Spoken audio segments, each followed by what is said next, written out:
Ok.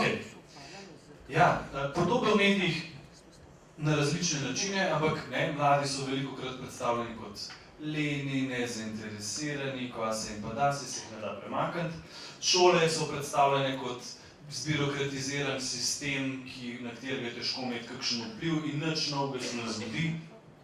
In velikokrat je veliko nekih vprašanj staršev v smislu, a je to res najboljši način, kako predajamo znanje in tako naprej. In ti projekti pravzaprav lahko prinašajo k drugačnim načinom predajanja znanj, k drugačnim načinom in k temu, da se šola pokaže, da zna delati tudi na drugačen način še. Ne samo na tistega, ki ga nekateri ljudje poznajo in potem tudi grdo gledajo. Ok, na splošno pogledano, medijske podobe. Z medijskimi podobami začenjamo te stvari. In medijske podobe pravzaprav so tista stvar, ki nam omogoča, da ena stvar rata novica. Zaradi tega, ker takrat, ko začnemo govoriti o aktivnih mladih, to kar naenkrat rata novica. Ker ni več v skladu s stereotipi. Takrat, ko šola reče, mi delamo pa na drugačen način, to lahko rata material, ki je vreden objave, zaradi tega, ker je nekaj drugač, ker je izven tistih standardnih predstav, kaj in kako. Medijska krajina v Sloveniji, jo bomo nekaj pogledali. Ena od stvari, ki je ključna pri medijski krajini, je to, da moramo upoštevati, da mediji delujejo na različnih nivojih. So mediji, ki pokrivajo lokalne zgodbe, so mediji, ki pokrivajo nacionalno, so mediji, ki pokrivajo pokrajine, Gorenjski glas pokriva pokrajino, Dolenjski list pokriva pokrajino. So mediji, ki delujejo nacionalno, se pravi RTV Slovenija, ali pa Radio 1, ki je imel že nekaj let nazaj 85% pokritost signalov. Evropski mediji, se pravi mediji, ki delujejo na nivoju Evrope in Evropske skupnosti, recimo Euronews, je tak medij, ki je zelo tipičen.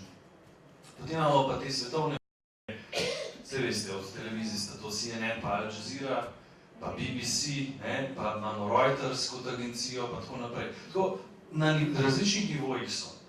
In seveda vsak medij z vsakega nivoja ima svojo določeno polje, ki ga pokriva in polje interesa.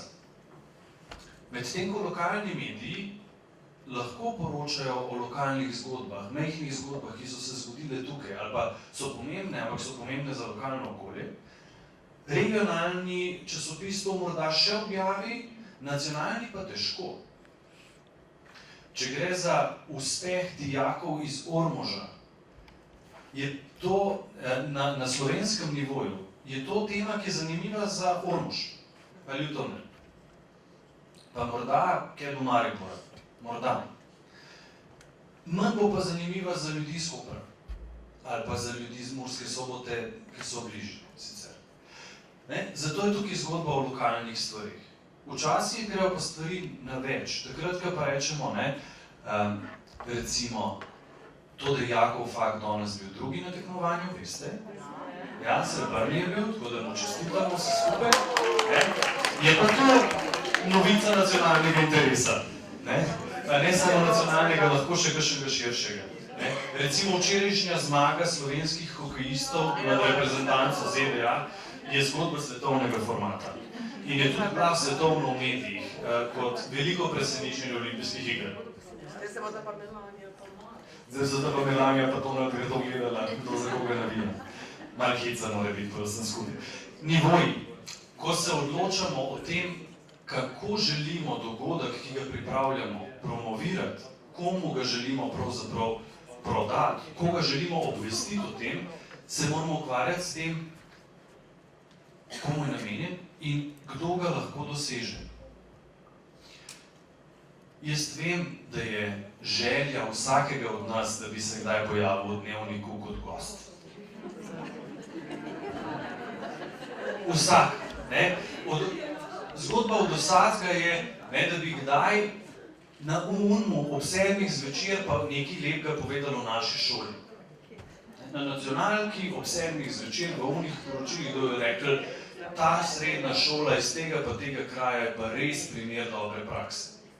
Ker bi to pomenilo pohvalo na nacionalnem nivoju. Ampak do tega je zelo težko priti. Zaradi tega, ker je toliko drugih dejavnosti, ki veliko bolj vplivajo na dogajanje v celotni Sloveniji, kot je vaš program, ki ga delate, in se je treba tega zavedati, da realno, če boste prišli v lokalne pa regionalne medije, je to že kar dobro. Je to dobro. In je to pravzaprav tisto okolje, ki ga v resnici želite obveščati. Druga stvar, ki se jo je treba zavedati pri medijski krajini, je to, da so mediji v Sloveniji povezani v omrežja. Tukaj le sta dva primera radijev. Radio 1, eden najbolj poslušanih komercialnih programov. Radio 1, ki se je ustanovil, je bil to španovija, se pravi skupna, kako se temu reče, konzorcij medijski. Radio Šport in poslovnega vala, Radio Val, Radio Morje, Radio Portorož, Radio Maxi, Radio Klasik. Potem se je pa temu priključilo še veliko drugih medijskih postaj. V enem trenutku je bilo več kot 30 postaj vezanih v to omrežje z infonetovimi novicami. Trenutno je na medijskem področju prišlo še do veliko nekih prevzemov, tako da je veliko nekih programov, so zdaj Radio 1, ki so bili včasih kaj drugega. So bili Radio Kranjska Gora, pa so bili Radio... To je en primer. In drug tak primer je Radio Aktual. Radio Aktual, tisto, kar je danes Radio Aktual, je počasih Radio Glas Ljubljane. In Radio Glas Ljubljane se je razvijal v Radio Aktual in zdaj je tudi Radio Aktual Dolenjska oziroma nekdanji Studio D, pa Radio Kum je del Radio Aktual, pa Radio Salomon je itak. A veste, kako tam zgleda? Tam imate hodnik, na koncu je pisarna za novinarje, tle imaš pa 3 studije. Imaš Radio Veseljak, Radio Salomon, pa Radio Aktual. In vmes, ko voditelj na Veseljaku napove 3 skladbe, ki jih bo zavrtel naprej, knov stisne, potem pa teče v sosednjo studio prebrati prometno obvestilo. Tako se to dela tam. Tam so 3 radijske postaje, ki tečejo ena zraven druge, stalno. In tam na koncu je ena pisarna, ki je mičken malo manjša, še kot ule prostor tam za kavo. In tam noter 10 ljudi sedi in pripravljajo novice. Se pravi, če uspete prideti do enega od onih ljudi tam, vas bo objavil na 4-5 radijih. To je ta del zgodbe, zakaj govorimo o mrežjih. Zaradi tega, ker če pridete z novico, s svojim materialom v eno od teh hiš, se bo razširil posod. Radio 1 ima svoje nacionalne, se pravi, iz Ljubljane se delajo poročila za nacionalni nivo. In če pridete tam, boste objavljenih na vseh lokalnih medijih, čeprav v resnici boste samo enkrat se morali z novinarjem pogovarjati. In to je tisti del, ki ga je treba razmišljati, kako te stvari tečejo. Se pravi, kje so te povezave in komu se grem jaz pogovarjati za eno stran, da bo šla naprej. Tretja stvar, ki se jo pa moramo zavedati v slovenski medijski krajini, je pa to, da je v slovenskih medijih zaposlenih veliko prekernih delavcev. Se pravi, veliko ljudi, ki delajo za kratek čas, prek nekih nestandardnih pogodb in bojo nekaj časa delali, potem bojo pa odšli.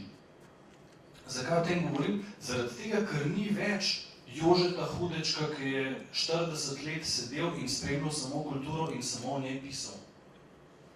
In ni več Jurija Gostinčiča, ki je 40 let študiral mednarodne odnose in pisal samo o tem in je poglobljeno pisal o mednarodnih odnosih in Evropski uniji, takratni in tako naprej. Zaradi tega, ker je to študiral in mu je bilo v interesu. Danes so tukaj mladi ljudje, ki pridejo in so v mediju 3 mesece, naredijo nekaj stvari, potem pa odidejo, ker grejo drugam delati nekaj drugega. Zaradi tega ni več teh poglobljenih ljudi, ki so študirali stvari, ampak je veliko bolj ostane na nivoju površja. Pa bomo videli potem zakaj. Zaradi tega, ker se to začne poznati takrat, kadar mi predstavljamo svoje dogodke skozi svoje izjave za javnost. Zaradi tega moramo biti mi pri naših izjavah za javnost še veliko bolj pozorni, kot smo morali biti včasih. Dosem razumete zgodbo? Malo povezujem stvari iz različnih koncev, ampak ko se začne kot zgodba sestavljati, potem ene stvari postanejo malo bolj jasne. Kako priti v medije? To je velikokrat vprašanje. Prej smo se že pogovarjali o tem, da mediji delujejo na območjih. In da je treba iti do medija, ki pokriva tvoje območje, tisto območje, za katerega si relevantni.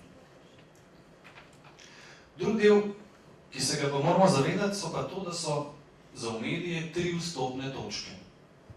Ali je to novinar, se pravi konkreten človek, ali je to urednik, ki določa uredniško politiko, ali pa v primeru elektronskih omrežij, družbenih omrežij, je to algoritem, ki upravlja naloge urednika. Računalniški algoritem. V letu 2018 so se algoritmi Facebooka radikalno spremenili, zaradi tega se ene stvari zdaj drugače pojavljajo, kakor so se v lanskem letu. Iste novice se drugače sortirajo, kakor bi se vam dali. Ampak o tem bomo mičmen kasneje. Če pogledamo tako, kaj pomeni urednik? Uredniki so ljudje, ki skrbijo za vsebino enega medija. Ampak do urednikov, če ne veste njihovega imena v priimka, je hudo težko priti. Zakaj? Zaradi tega, ker takrat, ko pošljete mail na uredništvo afna radio xy.si, bo tam pristali to v eni veliki množici nekih obvestil, ki so jih dobili tisti dan, in vprašanje, če bo sploh prišlo do urednika. Zaradi tega je stvar, ki jo vsi, ki se ukvarjajo z odnosi z javnostmi, vedno delajo, to, da si delajo svoje sezname ljudi, ki jih kličejo in pišejo, s katerimi se dogovarjajo za objave, in to je pa tisti del, ki je pa poslovna skrivnost vsake PR agencije. Pa vsake, ki se bolj zares mediji ukvarjajo. Rečejo temu adrema. In takrat, ko slučajno vidite, da je kdo vam poslal, pa ful nekim novinarjem, pa so bili pokazani oni kontakti ljudi, od maili od ljudi, ti si besno nujno spravite. In dajte uporabiti naslednjič. Ker včasih kakšen tako slučajno preletijo ven kakšni taki kontaktni podatki. Tisti si shranite in preverite, a so to ljudje, ki so relevantni tudi za vas. Zaradi tega, ker je od njih zelo težko dobiti kontakte, sploh zato, ker smo prej pogledali, da je scena prekerna in se zelo hitro menjajo.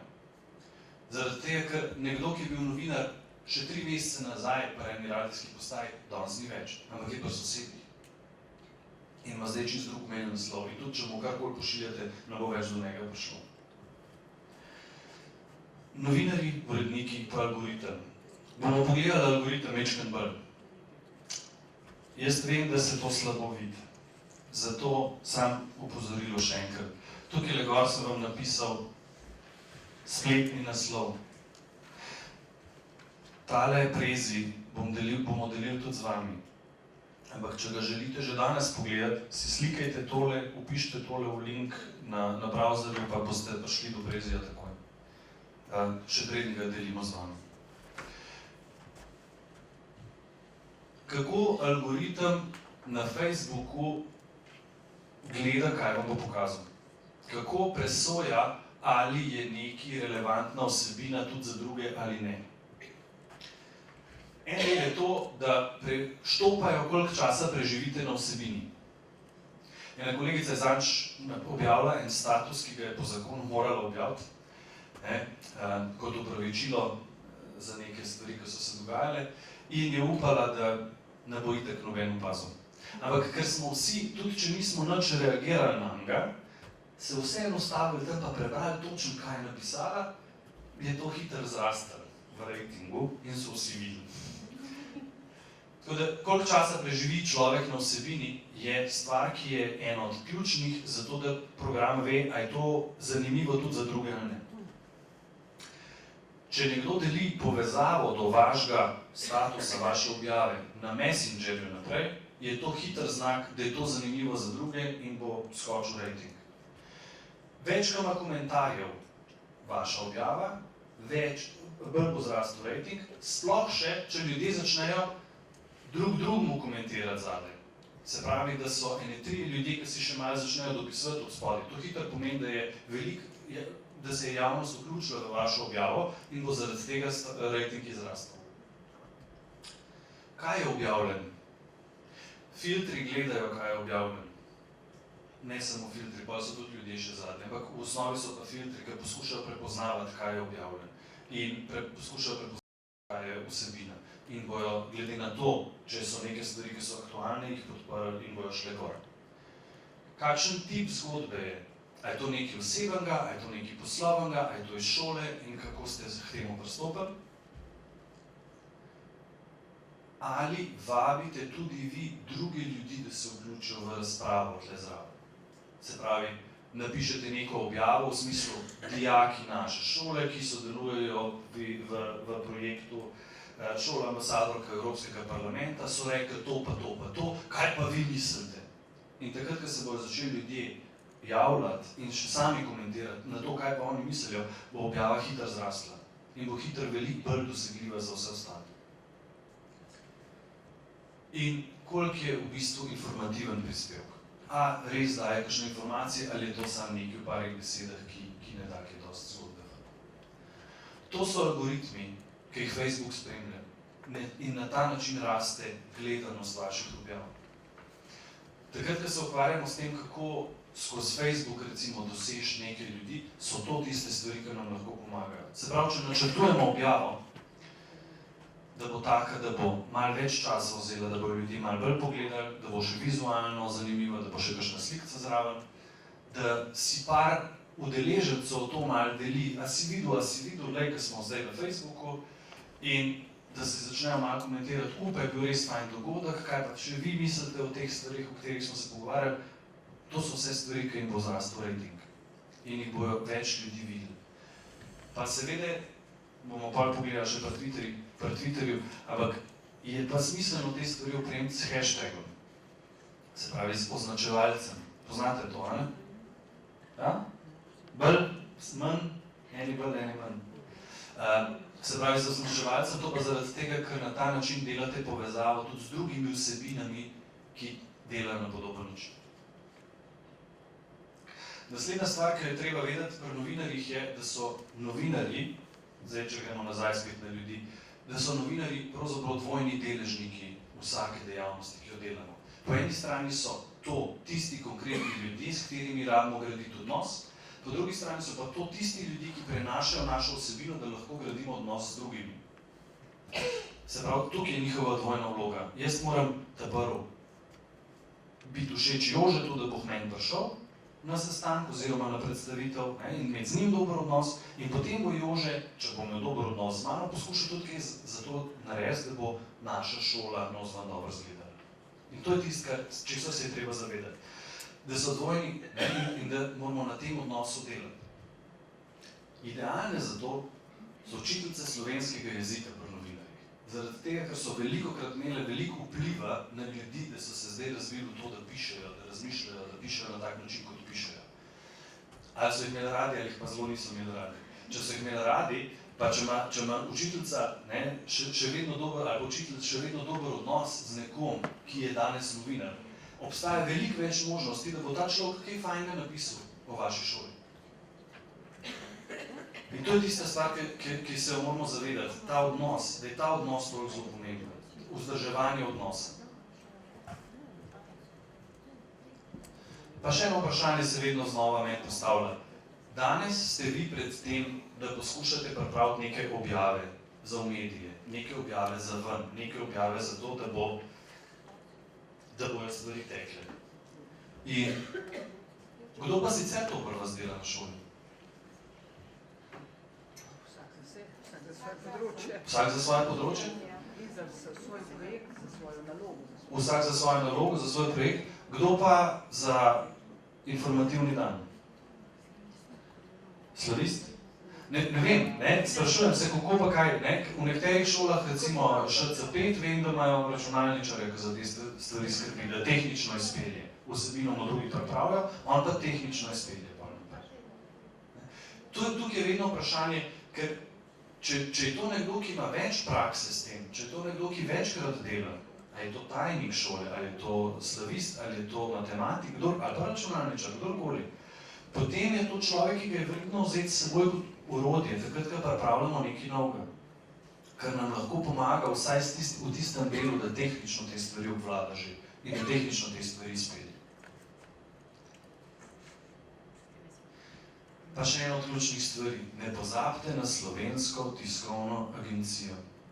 Kadarkoli delate objavo iz česarkoli, Slovenska tiskovna agencija običajno vsaj nekako odreagira, če jim pošljete nekaj. Ali bojo rekli, pošljite nam vašo izjavo za javnost, pa jo bomo mi objavili naprej. Ali vas bojo poklicali, pa bojo rekli, dajte nam izjavo. Ali bojo celo mogoče kakšnega poslali. Ampak Slovenska tiskovna agencija je običajno vstopna točka odprta v Sloveniji za dostop do medijskega plana. Ne toliko tisti konkretni ljudje, razen če točno veš, koga konkretno rabiš, zato da točno to temo pokriva in tako naprej. Ampak običajno je pa STA tisti. In tudi, če boste pogledali novice potem na portalih, kjerkoli drugje, velikokrat piše kot eden od virov tudi STA. Kar pomeni, če ste vi poslali izjavo za javnost STA-ju, pa karkoli se bo pa iz tega zgodilo, se bo to verjetno naprej poznalo. Tako da tega ne pozabljati, ker so najbolj odprti in najbolj dostopni za nas, za nas, ker te stvari delamo. Kako medije je bila naša tema zdaj, ta druga. Da gremo pa na tretjo pogledati. Kaj je pravzaprav vsebina? Kakšno vsebino dajemo naprej? Pri nas v bloku trenutno sosedje prenavljajo stanovanje. Bom povedal malo širšo zgodbo za zraven, ampak boste videli zakaj.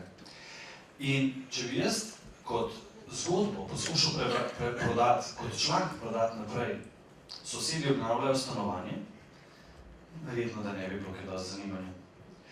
Če bi pa kot zgodbo poskušal prodati hčerka predsednika državnega sveta obnavlja stanovanje v Ljubljani, je več zanimanja? Vam povem še en naslov.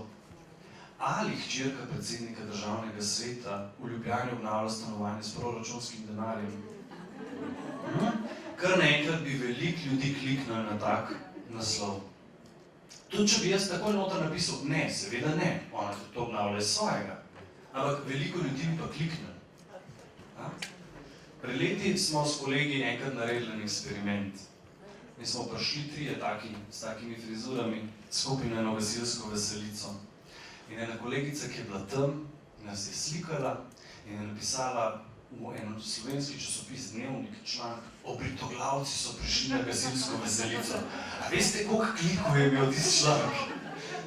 Mi smo bili pa pač trije, ko smo se prevodno postavili, pa so nas slikali. Ampak hec je bil pa dober, ker smo si dokazali sami sebi, da z bombastičnim naslovom lahko prodaš marsikaj. Vedno je vprašanje, kaj je zdaj novica.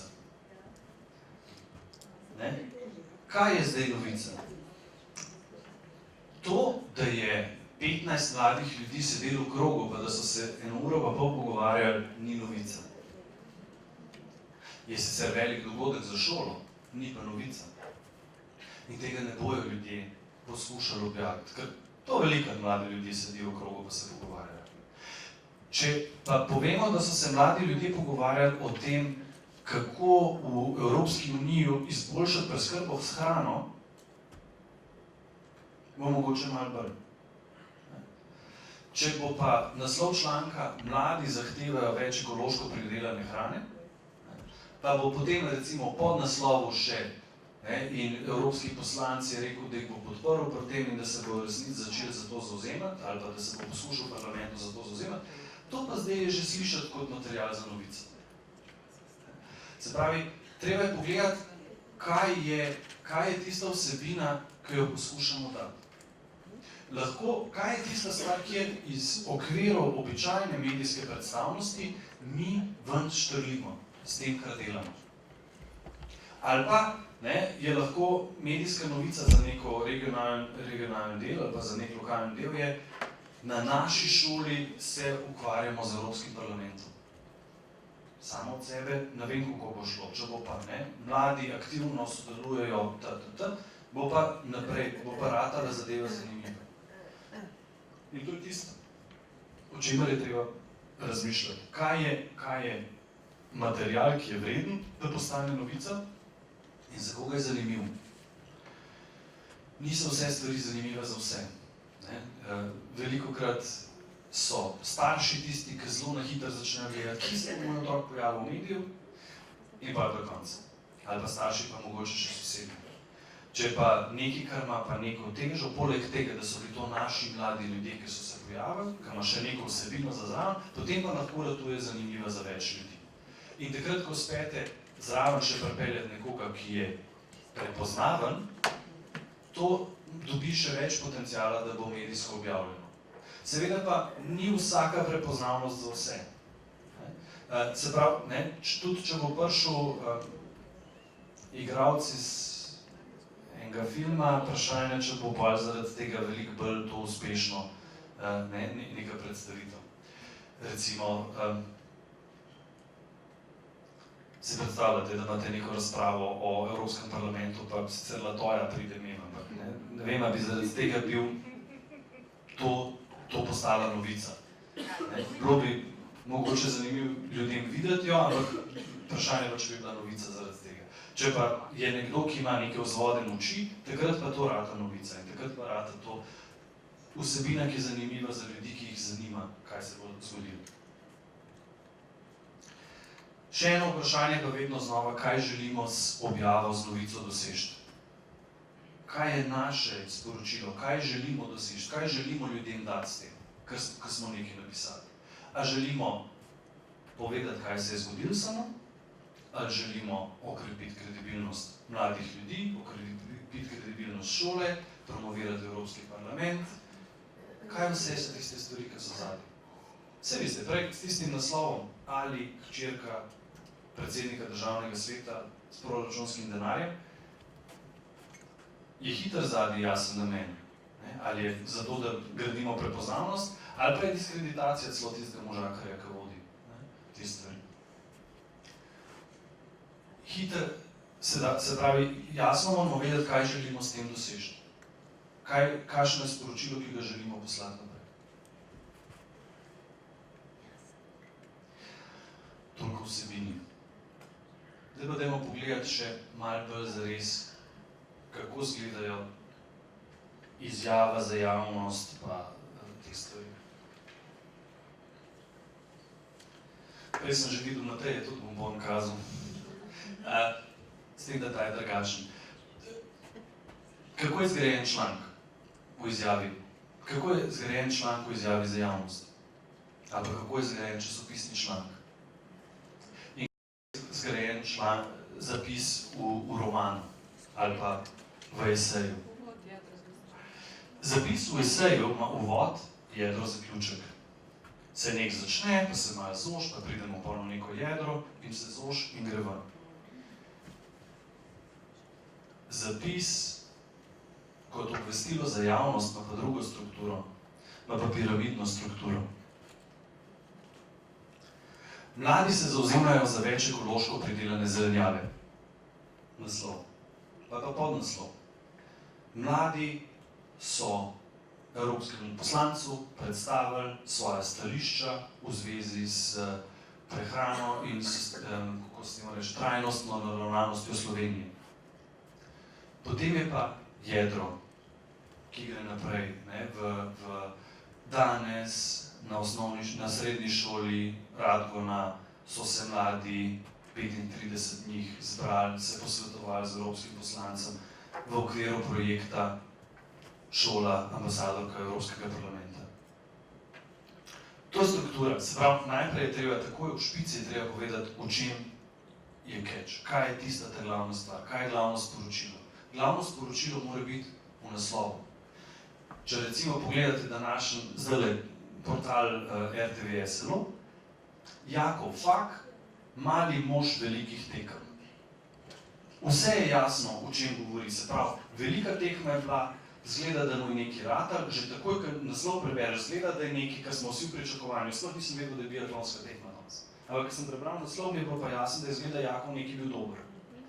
In to je tisto, bistvo je že povedano v naslovu. In potem v podnaslovu je v 2-3 vrsticah napisano tisti del, veste, tisti del, ki je še zmeraj z mastnim napisan v časopisu ponovadi. Tudi tisti del morate prepraviti. In potem pride še do vsebina celotnega članka, ki se bo objavil, ali se pa tudi ne bo. Se pravi, dajmo pogledati, kako je zgrajen članek. Jaz sem za nalašč vzel en članek iz današnjega dela. Iz dela zaradi tega, ker vem, da so lepo strukturirani, pa se jih fino da pogledati, samo če se bo tole odprlo. Namreč, Putanova imamo novega direktorja kliničnega centra. To veste, to ste slišali verjetno danes. Ne gre. Dobro. Član gre približno takole, ta je postal direktor kliničnega centra, potem je v 2 vrsticah napisan še, da ga mora zdaj potrditi ta, pa on, pa tretji, pa četrt. Potem je pa cela kalvarija zdravstvena, UKC-ja predstavljena naprej. Ampak ključne stvari jih pa prebereš takoj, ko odpreš časopis, takoj, ko vidiš članek, takoj, ko, in ljudje beremo časopisne članke, da prvo pogledamo naslov. In če nas naslov ne pritegne, ne bomo brali naprej. Če nas naslov pritegne, beremo ta masten del. In če nas še vedno pritegne, potem bom bral vsebino. Če ne, pa ne. Na enak način mora biti sestavljena izjava za javnost. Takrat, ko pripravljamo neko sporočilo medijem, neko sporočilo širši skupnosti, jo moramo mi znati postaviti na tak način. Spravno mora biti zelo jasno, kaj želimo sporočiti in to povedati v prvem stavku oziroma v naslovu, obrazložiti v 2 vrsticah in potem šele naprej začeti pisati stvari. Ne bomo zdaj odpirali. Osnovo sem vam povedal, ampak ko boste pa tole odpirali doma, se vam pa lahko mail odpre, pa boste videli točno, o čem sem govoril. In tudi vsi to zelo dobro poznate, zaradi tega, ker beremo vsi pravzaprav na tak način članek, ker smo se jih naučili pobrati. Se pravi, bolj, ko boste imeli jasen naslov in bolj, ko bo naslov v smislu realen, kredibilen, veste, da ne bo tako, kot je bila velika polemika, ko je Vito Rožej se preselil na Nizozemsko, je prišel ven tisti dan članek, poslovil se je Vito Rožej. In seveda je, realno so napisali prav, poslovil se je in je odšel na Nizozemsko, ampak mi to besedno zvezo ponavadi tolmačimo zelo drugače. In je veliko ljudem srce zastalo v tistem dnevu, ko so videli članek. Se pravi, dokler napišeš kredibilno, pa izzivalno hkrati, je to tisto, kar bo privabilo ljudi. In zato bojo začeli brati in bojo prebrali še naslednje 3 vrstice. In v naslednjih 3 vrsticah imate časa, da ljudi prepričate, da ne preberejo še stvar. To je tista stvar, ki jo moramo vedeti. Se pravi, mladi pričakujejo več ekološko, zahtevajo več ekološko pridelane zelenjave in potem s kom, kdaj, kako, tisto osnovo in potem lahko razložimo pa celoten proces. Ja.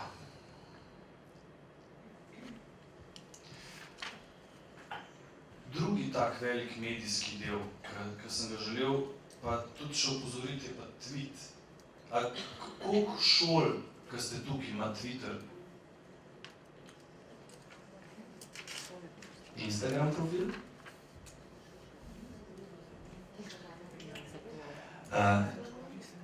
Ne?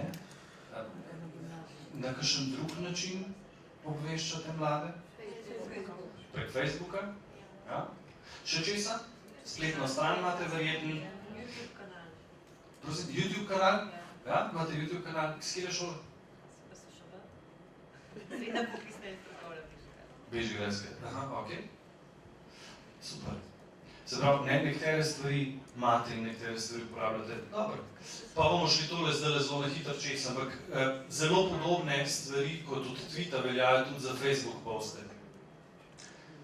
Ena stvar je to, da mora biti te objave preproste. 140 znakov je omejitev na Twitterju in to ne je brez razloga. Zaradi tega, da človek povzame bistvo in pove bistvo. Super je, če te objave vsebujejo navodilo za vključevanje. V smislu, poglejte video in komentirajte. Povejte, kaj si pa vi mislite o vsebini. A vam je všeč ali ne? Na ta način, na način. Če boste na ta način gradili da se ljudje odzivajo na vašo objavo, boste v resnici dosegli več. Uporabite aktualne dogodke, ki se zraven dogajajo. Recimo, en tak zanimiv oglas je bil, v ZDA je zmanjkovalo elektrike zaradi ujme in tako naprej. Takoj naslednji dan se je pojavil oglas za Oreo piškotke, ker jih lahko pomagate tudi v temi. Takoj so izkoristili nekaj, kar se je zgodilo v coni in so uporabili to, da so lahko postavili neko vzporednico. Ali pa recimo, včeraj so učitelji in učiteljice izrazili svojo ljubezen do Vlade na Valentinovo. Recimo, to so take stvari, ki se jih da uporabiti in skupaj potegniti stvari, ki so sicer na videz nezdružljive, ampak dodajo več informacij ali pa dodajo vabljivost k objavi. Primerni hashtag je hashtag tle naprej. Se pravi, vedeti morate, s katerimi vsebinami želite povezati vašo objavo in na kakšen način to želite narediti. In zato tudi uporabljamo potem te označevalce. Tudi če boste pogledali recimo članek v Delu, ima zgoraj, pod ta elektronska objava, ima zgoraj opisane označevalce, recimo, kar sem prej vam kazal, sicer link samo od kliničnega centra, tam piše ime pa priimek gospoda, pa UKC, pa Ministrstvo za zdravje, pa nadzorni svet, pa nekaj takega. Zato, da lahko na te stvari klikneš in dobiš še vse ostale članke, ki so povezani na to temo. To so ti označevalci, ki nam pomagajo, zato da mladi, če recimo označite neko objavo z ambasadorji Evropskega parlamenta, potem, ko drugič ljudje kliknejo še na ta link, vidijo še druge objave, ki so povezane na enak način, ki govorijo o istih stvarih. Hashtagu se v slovenščini reče označevalec v eni od možnosti, oziroma pogledajte, kako drugi te stvari prevajajo, ker nimamo še jasnega slovenjenja izraza hashtag.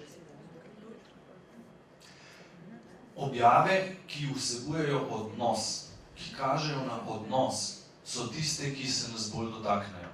Se pravi, tam, kjer se vidi, da je učitelj z veseljem napisal o tem, da so dijaki dobro delali in je neko svojo zgodbo noter dal. Ne samo, da so faktografski podatki, danes 16 dijakov tam pa tam z Lojzetom Peterletom, ampak ponosen sem na dijake, ki smo skupaj ali pa ki so oni pripravili tak pa tak dogodek in se ga udeležil ta pa ta. Čist drugače zveni objava, kakor če so samo fakti noter. S tem, da upošteva potrebe drugih, da pogleda in reče, a ste tudi vi kdaj razmišljali o in potem nekaj objava naprej. In kar naenkrat se objava dotakne tudi nas kot posameznikov. Da ima vizualno vsebino, če je možno, in da spodbuja nek čustven odziv vse skupaj. Tweeti, statusi, ki se najbolj delijo, so tisti, ki nas čustveno predstavljajo, ki nam dajo neki misel, ki nas nekako ven predstavljajo iz običajnih.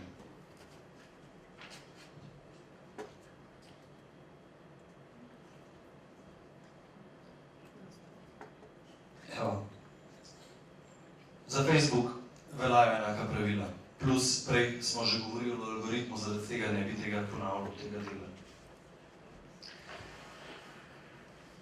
Še ena stvar, ki se jo moramo zavedati, je pa, če smo pripravili dobro izjavo za medije, dobro izjavo za javnost, je veliko ljudi užaljenih, ki rečejo, pa so pa mojo celo izjavo vzeli, pa so jo pejstali, ker da niso mogli nič sami napisati.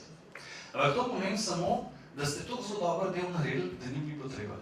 In da ste imeli vi ves nadzor nad tem, kar je zapisano v objavi. Da vam nihče ni mogel pravzaprav podrti objave, ker ste vi že postavili svojo strukturo in veste, kaj ste hoteli povedati. Plus, zavedati se moramo, da so prekerci pa bolj, ker ne delajo svojega raziskovanja toliko veliko, kot so ga včasih v medijskem svetu novinarji delali. Še zadnji del, preden se nam pridruži gospod Klemen Žumar. Kdaj je v medijih prostor? Še eno stvari, ki se jih moramo zavedati. Na pustni torek boste težko prišli v medije. Zaradi tega, ker je toliko maškar v medijih. Na 14. februar je bilo sicer več možnosti, da pridete na sredo v medije, ampak so pol učitvi štrajkali. In spet ni bilo prostora v medijih. Danes, prosim? Nekaj imamo kolajno dosti. Danes nekaj imamo kolajno, pa še na druge stvari. Danes je četrtek, ne? Četrtkih je seja vlade. Nimamo šanse. S četrtkovo sejo vlade pomeni, da velika večina novinarjev gre tja in da bo veliko nekih objav v zvezi s tem in da bomo težko prišli zraven. Zato je treba razumeti, kaj, kako, kdaj. Kdaj so tedenski poudarki? Kdaj ima delo šolstvo? Včasih je bilo v torkih. Sam preverjam, a je še vedno stran posvečeno šolstvu? A sploh veste, da je imelo delo stran posvečeno šolstvu? Ja? To so te stvari, ki jih je smiselno pogledati, kdaj so neki programski sklopi, kamor bi se lažje uvrstili. In v katere programske sklope je to? Sociala, politika, šolstvo, kaj je tisto, kjer nas bojo lažje uvrstili noter. In če štartamo tja, potem bomo lažje skozi prišli kot na splošno v neko splošno debato. In še vprašanje je vedno, kdaj je čas kislih kumaric. Kdaj je čas, ko novinarji vzamejo iz kisa une zgodbe, ki so tam čakale, zato da jih bojo potem potegnili ven, ker ne bojo imeli drugega kisa. To se velikokrat dogaja prvi dan po praznikih, ker še nimajo medijskih vsebin.